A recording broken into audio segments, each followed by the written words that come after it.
So I'm here at the University of Virginia, and it's a bit early in the US. I was able to catch some of the morning keynote from IFAMA and some of the discussion on the EU Sustainable Finance Plan. And I want to hear more from Josina, that she has a better sense of what's going on in Europe. And also I got a little bit of the Portuguese panel. So as you said, I'm going to highlight some of the survey on ESG investing, and it's a long survey, it's 57 pages long, and there's a lot of academic work there. And also the survey was pre-COVID, and I want to talk a little bit about the COVID environment we're in. Responsible investing is investing according to things that are not in traditional accounting, things that you don't see in the company's books, like the environmental dimension, carbon emissions, pollution, resource use. On social, you have social concerns like how is the company relations with its workforce, customers, with communities. And for G, think about how is the company aligned with its shareholders, how independent is the board, and so forth. When we think about SRI, or social responsible investing, or ESG investing, as trying to reduce these risks. Things like the Enron fraud in governance, the BP Horizon oil spill in the environmental damage, or Volkswagen Dieselgate, the Facebook personal data breach on affecting its customers, or now in Europe you have the Wirecard fraud, which is ongoing. So what is driving this focus on ESG? Well, one, investors are more and more deploying assets towards achieving this ESG goals.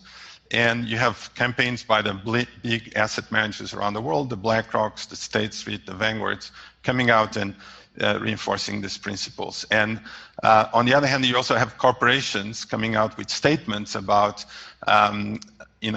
the purpose of their business, and putting the value of customers, employees, suppliers, and communities before shareholder value. So there's no consensus exactly on ESG, but I would say that the most active area of research is associated with the risks of climate change.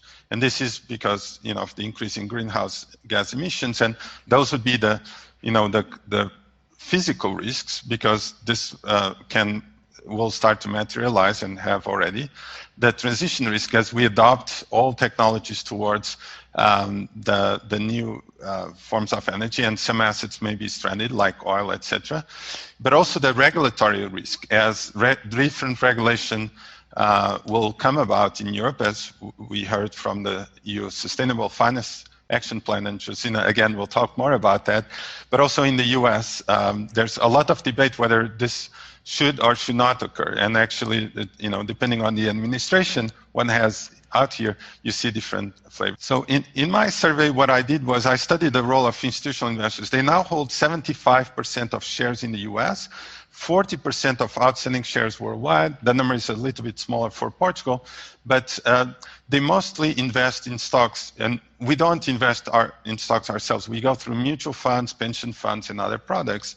And they particularly focus on G, on corporate governance in the beginning. And there's a lot of academic study I refer in the book about the increased value of the companies that have better corporate governance. And so in the first wave, investors were very interested in improving the corporate governance of the companies. And I would say the conclusion was they were not 100% successful in the 1980s or 90s, but then there's a more recent wave with hedge fund activists that are more actively pushing that. And then in my work, which is the last 20 or 15 years I've been here in the US, and before that, even my PhD, I studied also how is this panning out in other countries. So after these developments in the US, how is foreign investors, how are they exporting good governance to other markets? And I find a lot of evidence for that. Again, I refer you to the literature review. And then the last thing I want to say is there's a big debate now about investors becoming too big, if you like. And the big three would be BlackRock, State Street, and Vanguard out here. And they're dominant in the sense they hold 25% of stocks in the US, and that share is growing around the world. So let's talk about ENS, which is the next, please. ENS is sort of the new thing, and in terms of the academic, and there's still 50 years, we're celebrating this very famous article in the New York Times by Milton Friedman, the Chicago School of Thought. I was taught under, I studied at Nova, and I'm a trading economist, so I think like that, which is, the statement that basically, the Milton Friedman rule is that corporations exist to make money for shareholders. And my colleagues here at Darden, including Ed Freeman, who was let's say the inventor of the stakeholder theory, who's actually a colleague of me here at the University of Virginia, said no, organizations should take multiple stakeholders into account, not just shareholders to create value. And so the question has always been like, do firms that do good do well, do good for the environment, for the social, etc., will do well financially, and it's not clear. So the last 15, 20 years of research hasn't really shown that. And also the causality could go the other way, which is that maybe after you do well financially, then it's easier to do good for the environment and do good for the customers and communities, etc. And so it's very much an open question, and I encourage everyone to always keep an open mind that whatever academic study you look at, or whatever research that comes out and you read, you should always be skeptical about the evidence, because it's always very limited time period. There's always a limited we can look.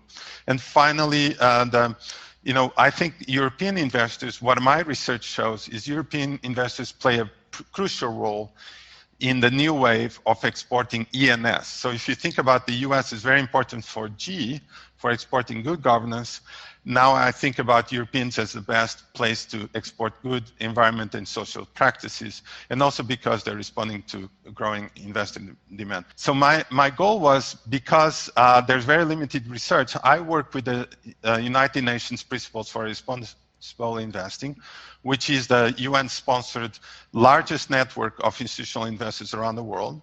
And to me, the most important principle is, of course, implementing ESG, incorporating it, but it is that you have the data, that you can actually see what investors are really doing. So next, please.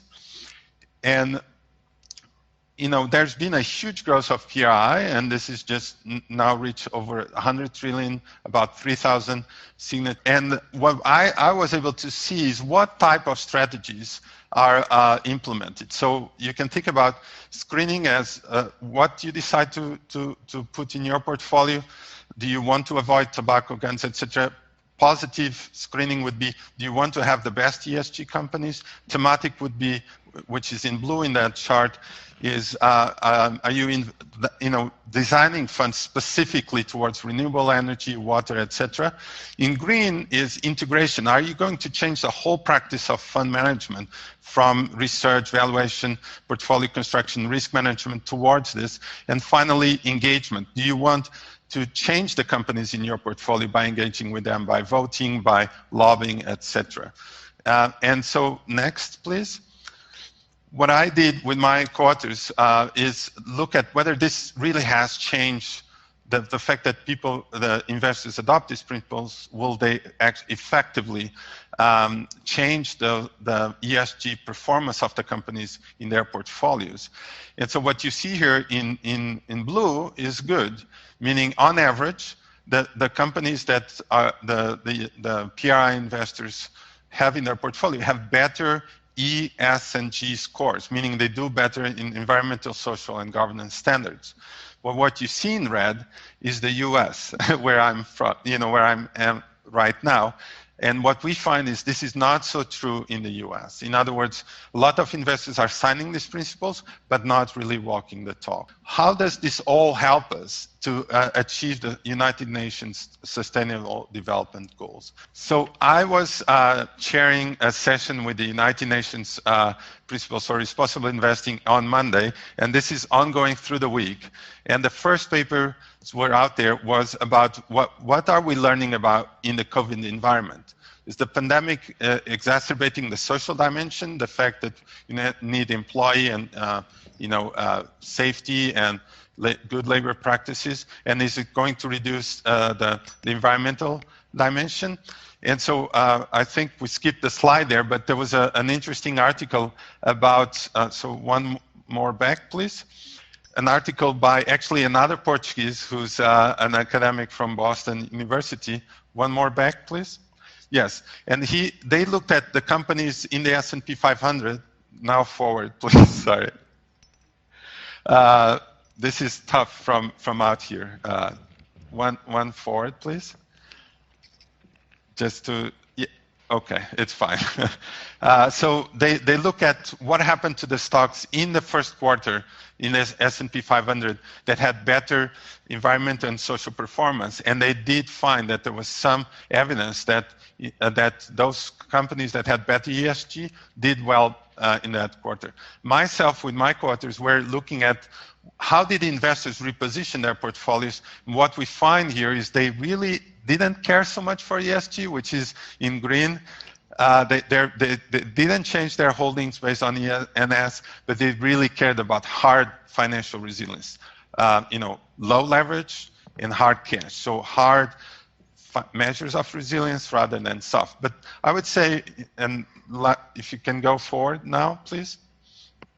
I would say, the stock market is now recovered. So one more. The stock market has now reversed a little bit in the second quarter, and COVID hasn't gone away. And so there's a lot of decoupling between what's happening in the market and the pandemic and the economic conditions. And so there's a lot of active research on that. So final slide, please, if I may, and I'll turn it over to Josina. It's just to say obrigado, and our founder here at the University of Virginia was Thomas Jefferson, and this is the picture literally from my office. So, thank you so much. Obrigado outra vez pela vossa atenção. Thank you, Pedro.